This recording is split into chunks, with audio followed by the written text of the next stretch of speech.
ছাত্র জনতার অভ্যুত্থানে শেখ হাসিনার নেতৃত্বাধীন সরকার পতনের পর সাবেক মন্ত্রী এমপি সহ আওয়ামী লীগের দোসরদের অনেকেই দেশ ছাড়তে মরিয়া।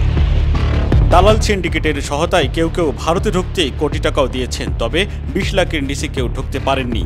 কেউ আবার খইয়েছেন মোটা অঙ্কের নগদ টাকা ও ডলার, কাউকে দিতে হয়েছে জীবনও। তবে ভারতে পালানোর মিছিল থামছে না।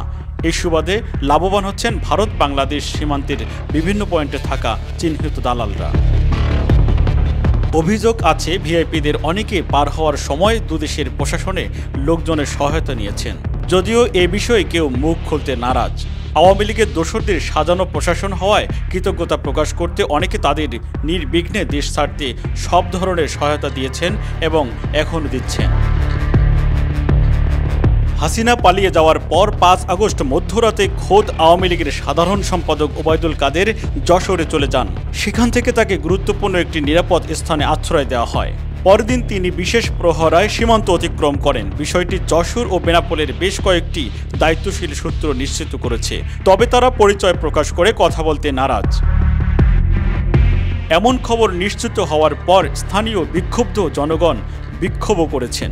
সংশ্লিষ্টরা বলছেন, ছাত্র আন্দোলন শুরু হলে নিজস্ব অস্ত্রধারী বাহিনী নিয়ে মাঠে নামেন যশোর ১ আসনের সাবেক এমপি শেখ আফিল উদ্দিন। পরে তার বিরুদ্ধে একাধিক হত্যা মামলা হয়। বর্তমানে তিনি অজ্ঞাত স্থানে রয়েছেন। এদের বেশ কয়েকজন ইতিমধ্যে বেনাপোল সীমান্ত দিয়ে ভারতে পালিয়ে গেছেন বলে এলাকায় গুঞ্জন রয়েছে। তবে বেনাপোল ছাড়াও বেশ কয়েকজন আওয়ামী লীগ নেতা পার্শ্ববর্তী পুটখালী ঘাট এলাকা দিয়ে ভারতে ঢোকেন। তাদের কেউ কেউ পুটখালীর দালাল সর্দার হিসেবে পরিচিত নাসিরের সহায়তায় দেশ ছাড়তে সক্ষম হন বলে জানা যায়। অনেক আগ থেকে এই ঘাটটি ধুর পাচারের অন্যতম ঘাট হিসেবে পরিচিত।